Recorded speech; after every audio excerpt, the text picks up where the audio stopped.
On October 8th, officials from the TV and entertainment industries all over the world gathered in the town of Cannes in France in order to participate in the world's largest media B2B or business-to-business exhibition. Which of the contents received spotlight from broadcasting stations and production company officials throughout the world? And what kind of changes are taking place in the global broadcasting industry?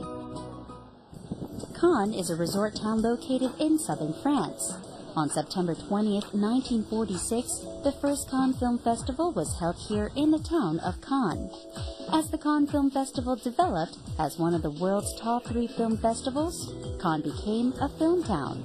Apart from the film festival, Cannes hosts a variety of annual international events, including MIPTV and MIPCOM, where a great proportion of the sales and distribution of the commercial films all around the world take place.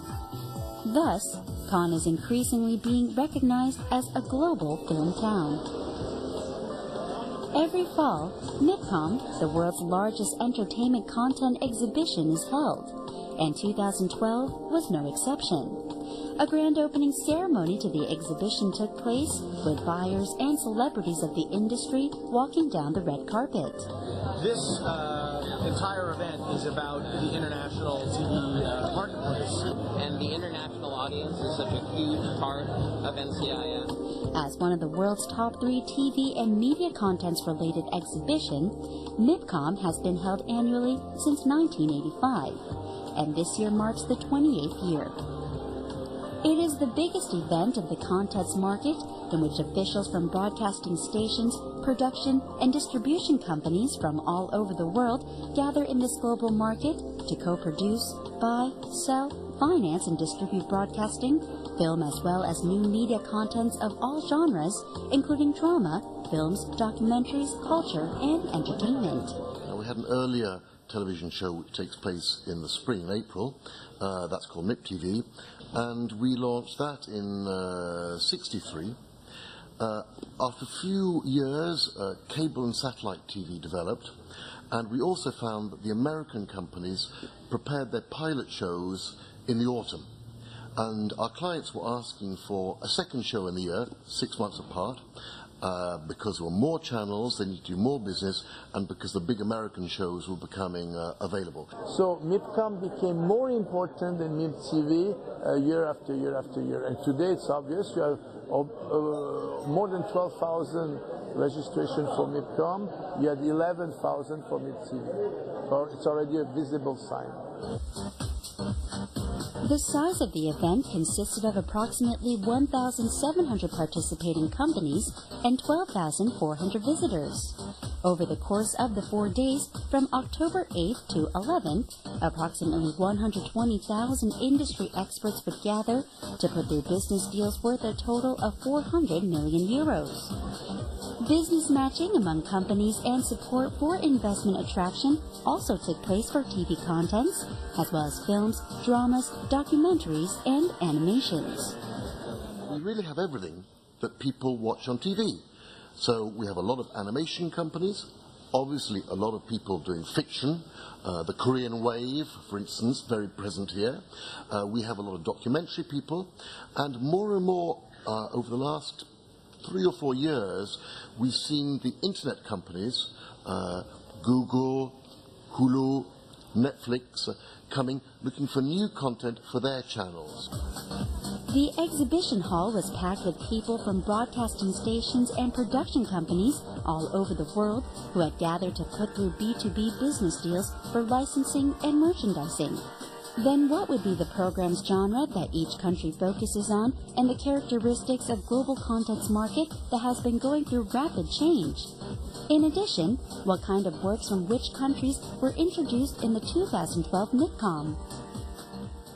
Well, this year we have a number of really nice programs. We have a profile of David Geffen.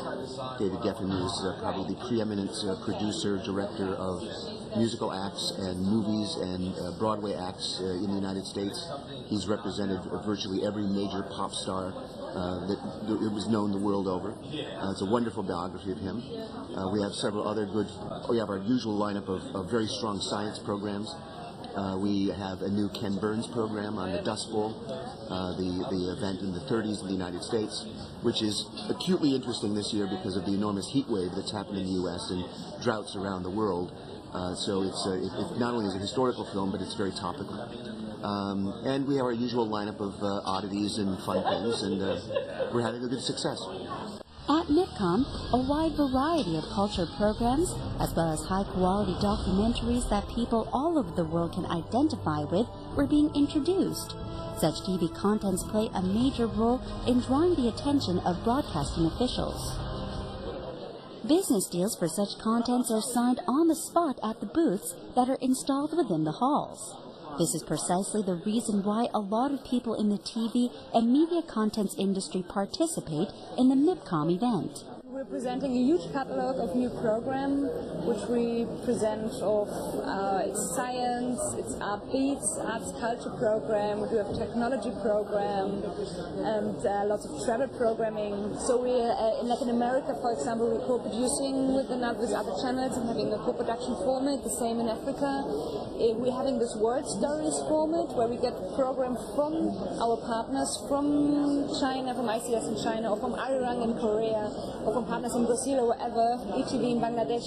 We get it, and it's on our channel, on World Stories, and they send clips, 5-minute clips, on a content which should be of interest to the world, and then we put it and edit it in this World Stories 30-minute program. So this is an idea to approach the world with international content and make regionalized program from a global company.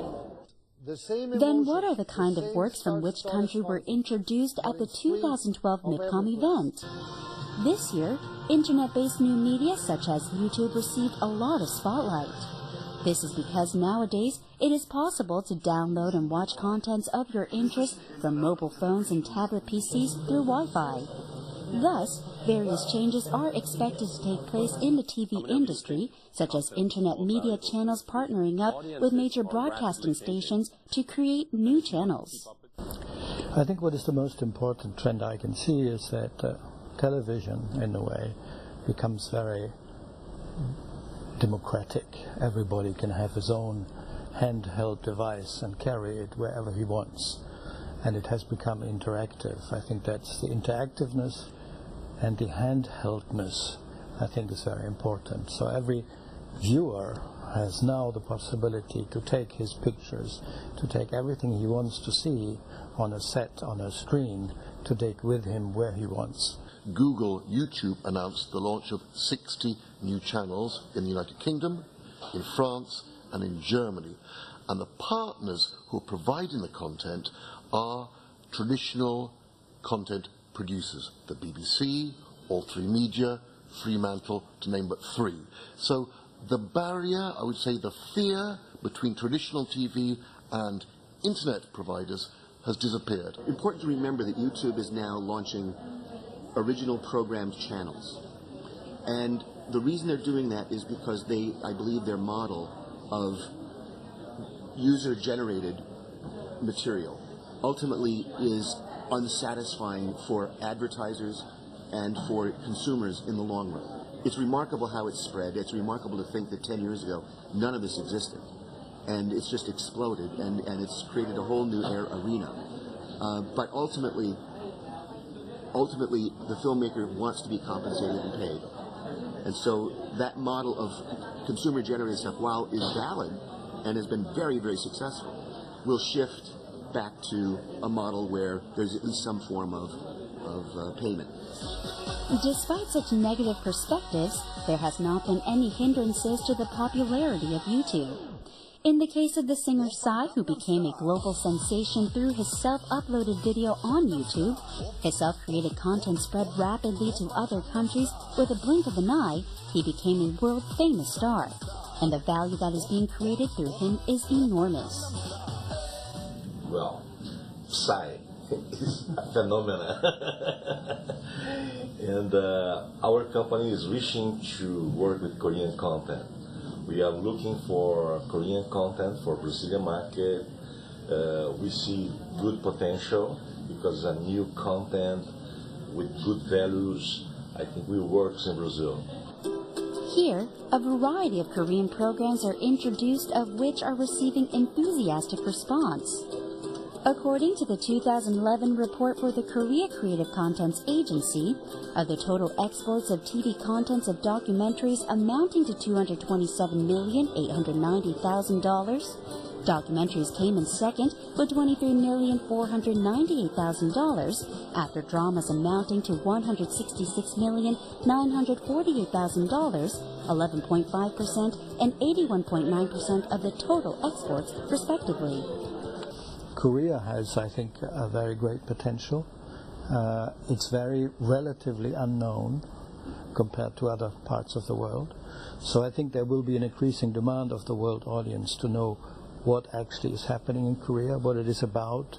Of course, there's the DMZ, but also there's obviously a huge history and a huge cultural treasure in Korea that we know very little about.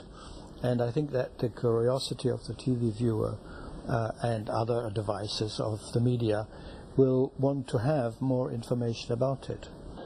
Excellent results were achieved in the Korean Pavilion, including a signing of an MOU between Sunyu Entertainment and the leading company in Korea's animation industry, Planet Nemo, a French company. Also, a MOU was signed between the Korea Creative Contents Agency and Reed Nidham, the organizer of MIPCOM, agreeing to designate a Korea Day and help advertise Korean contents in the 2013 MIPCOM. Like this, Korea achieved great success in the 2012 MIPCOM event. 이번에 이런 그 리드 미뎀과의 MOU를 통해서 우리가 이쪽에 더 적극적으로 이쪽에 참여하고 또 이쪽에서 더 적극적인 비즈니스를 할 수 있는 그런 기회를 마련했다는 데 큰 의미가 있습니다. 그래서 내년 같은 경우에는 특별히 우리가 한국의 날 행사를 이쪽에서 개최를 하려고 합니다.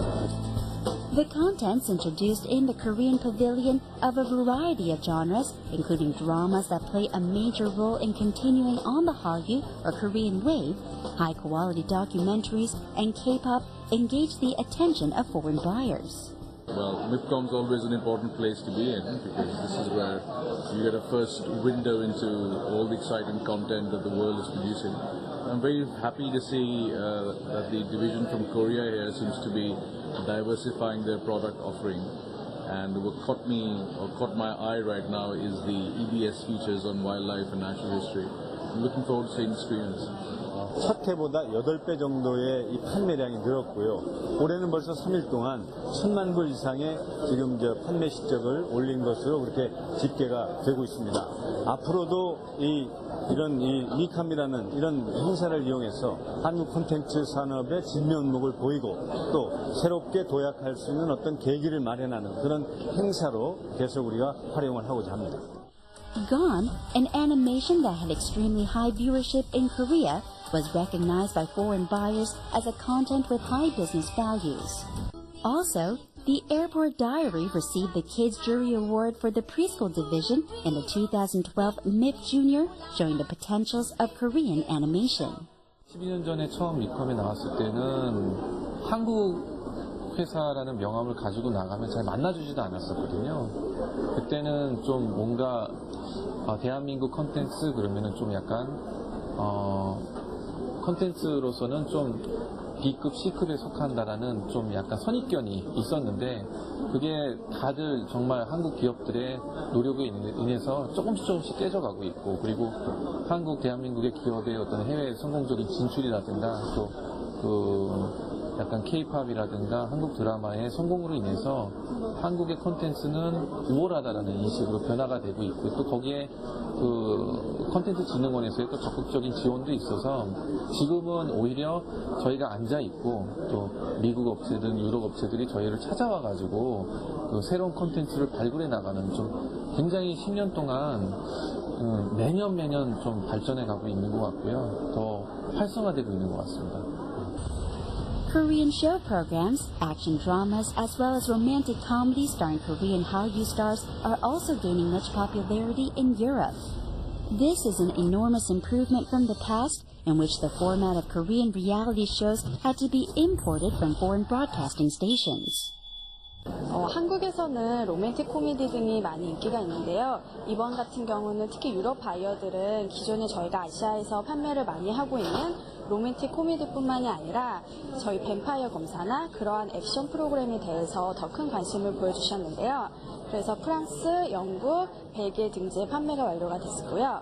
그리고 또 독일에서도 지금 좋은 반응을 받고 있습니다. Super Diva, an audition program that helps housewives achieve their lost dreams, attracted a lot of interest in Europe, including the UK. Without a really strong idea. By strong idea, I mean one that will appeal and work for both audiences. That is, both an American audience and, say, a Korean audience. That it has to be understood and a topic people will be drawn to. If it's a topic that is obscure or limited to simply one audience's interest, it simply won't work. But the beginning has to be the very strong idea. There are basically 4 principles. First of all, is it a great idea? Second of all, who's going to make it? And third of all, can they make it? And fourthly, can it be financed? And then the fifth, of course, is will anybody care? Will anybody watch it? Once you commit once you can check off those 5 boxes, you have a good opportunity for at least something to be considered. Well, I feel I've been coming to MIPCOM since 30 years, so I've been seeing the evolution of things. What I think has emerged for me today as the most important thing is that you can compare world trends, what's happening in other countries, what's happening in other continents, including those that are far off the beaten track. In the early days, it was really about the Europeans exchanging programs and the Hollywood studios coming to try to sell their stuff. And now things like telenovelas from Latin America, Korean drama, things from Africa are coming. So it's becoming a global place. And you can really see what's happening in the world of television in other countries. So leaving MIPCOM, you will have a good overview of what's now, what's working and why. The 2012 MIPCOM was an event in which broadcasting stations, production and distribution companies, people who create contents, and moreover the people involved in the platform seeking to spread all existing contents in the world gather to share good contents, create positive incomes, and grasp the world broadcasting trends. It provided an opportunity to not only promote the media contents of Korea, and for Korea to be introduced to works of other countries, allowing an overall development of media contents, but also an opportunity to think through what Korean contents need to provide its audience with. The 2012 MIPCOM undoubtedly provided Korea with an opportunity for development, and hopefully such an opportunity will translate to actual results in the future.